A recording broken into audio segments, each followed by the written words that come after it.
통일당에 좌파표 100만 표를 몰고 와야 됩니다. 큰 책임을 맡았어요. 왜냐하면 지역구 출마까지 해야 되니까. 우리 이동욱 교수 모시겠습니다.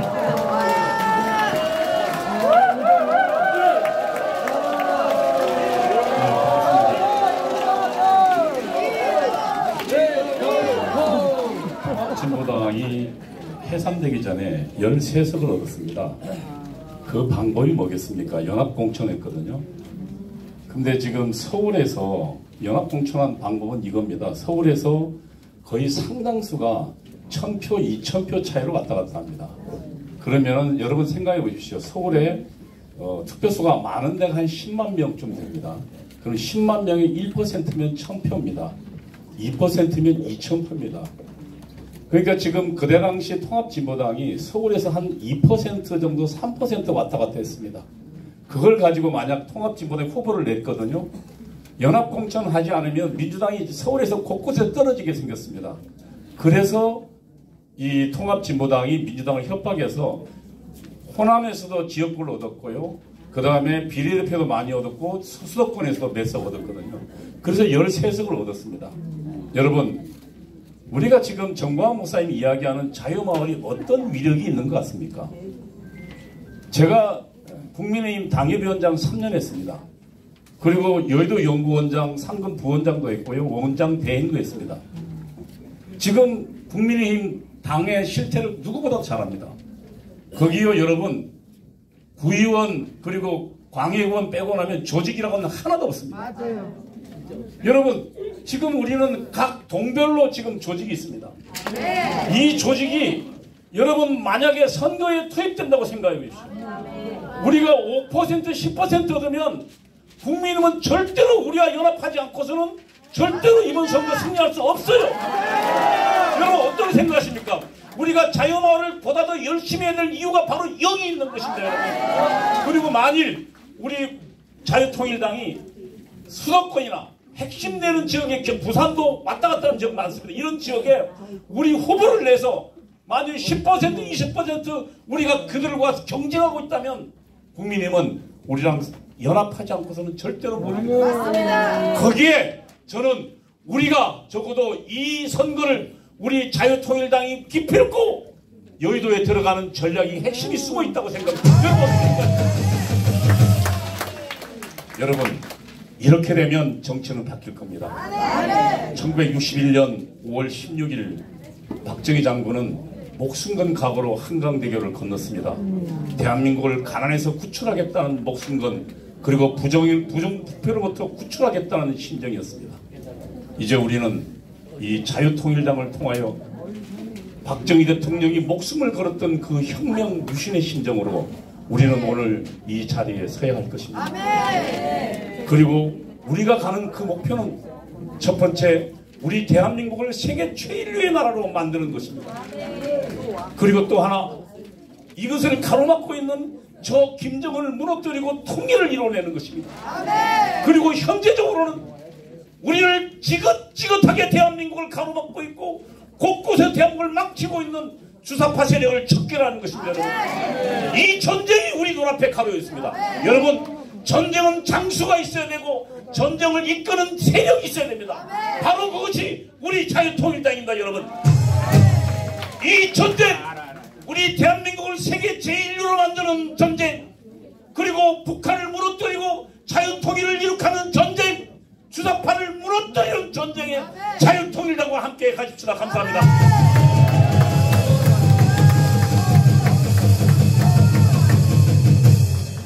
잘하죠? 아주 잘해요. 자, 세계 G2 국가로 가는 거하고 예수한국 복음통일은 정광훈 목사를 모시고 우리가 잘할 테니까 이동욱 교수는 주사파 척결하고 좌파 100만 명을 자유통일당에 입당시키는 걸 꼭 성공하시기 바랍니다. 자, 이번에는 대한민국 방위 출신 잘 들으셔야 됩니다.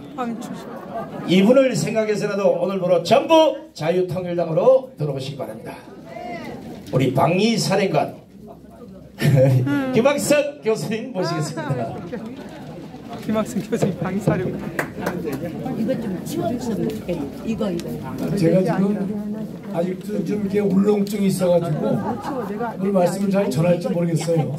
오늘 예배하는데 목사님 저보고 기도하라고 그러셔가지고 저는 10기도 이상 잘 못 해봤거든요. 그래서 울렁증이 지금도 있는데 여러분 양해 많이 해주십시오. 네. 제가 최근에 기도를 좀 많이 했는데 하나님께서 응답을 안 해주시더라고요. 무슨 기도였냐면 오늘 제가 알았습니다. 그 비대표 일본을 놓고 기도를 했는데 응답이 안 되는 이유를 제가 알았어요. 장경남 목사님이 일본이시기 때문에 하나님이 전혀 반응을 안 하시는 것 같아요. 네. 진담으로 들으신 분은 없겠죠. 네, 오늘 우리 중앙당 개소식을 축하드리는 건데 정교 분리에 대해서 제가 한 말씀 드릴게요.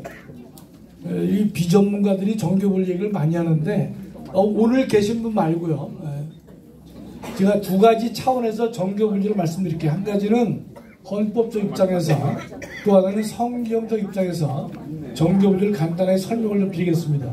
우리 헌법을 보면 헌법 20조 1항에 종교의 자유를 가진다고 되어 있고 2항은요. 국교는 인정되지 아니하며 종교와 정치는 분리된다. 조문이 간단해요. 종교와 정치는 분리된다.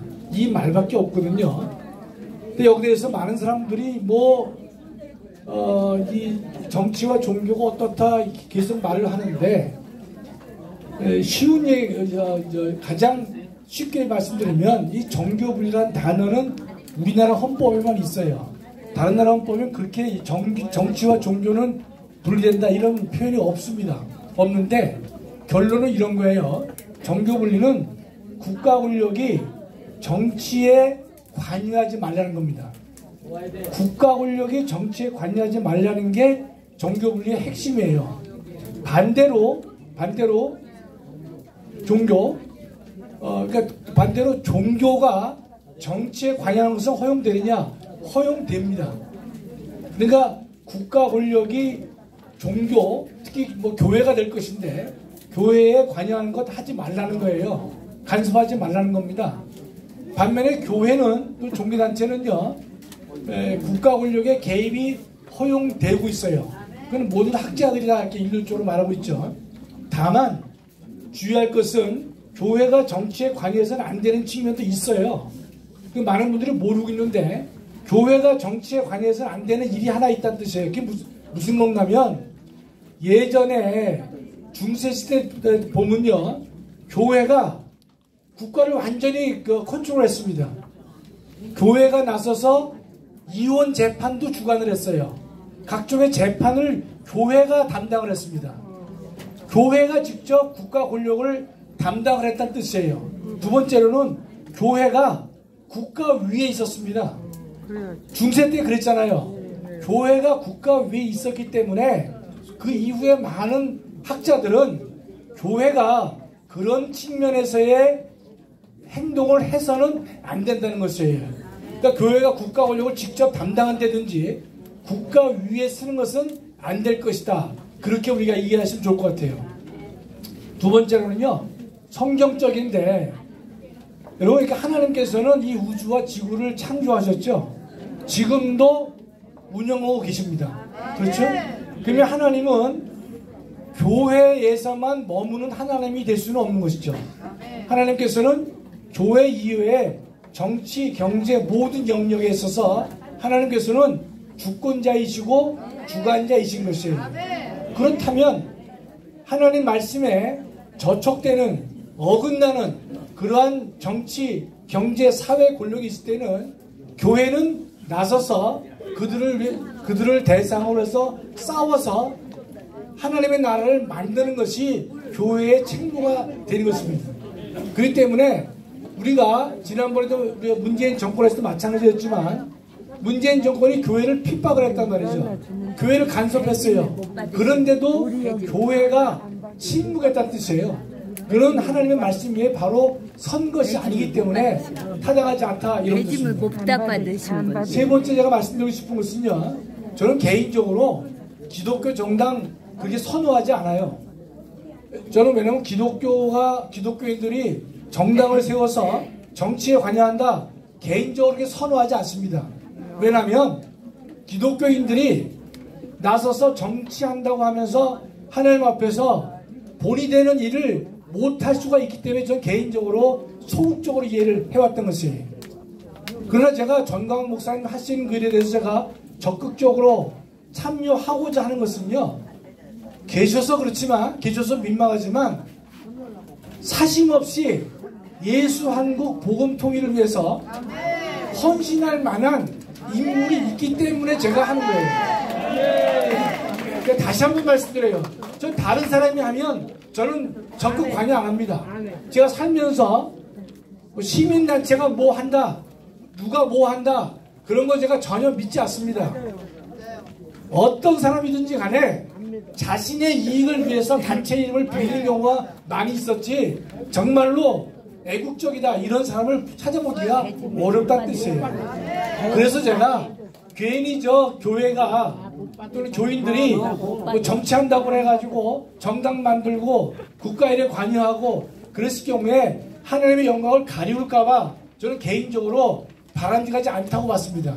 그러나 정말로 예수 한국 복음 통일을 위해서 목숨 걸고 헌신하는 그런 지도자가 있다면 우리는 과감하게 그 일에 함께 동참을 해서 땅끝까지 이르러 내 증인이 되라고 하는 게 주님의 말씀이신데, 그렇다면 예수 한국 복음 통일을 정당의 형태로 실현시키고자 한다. 우리가 전심전력을 다해서 이 일에 함께 동참을 해야 될 것이라고 믿는 것입니다. 감사합니다. 자, 김학성 교수님 말씀 상당히 좋은 말씀.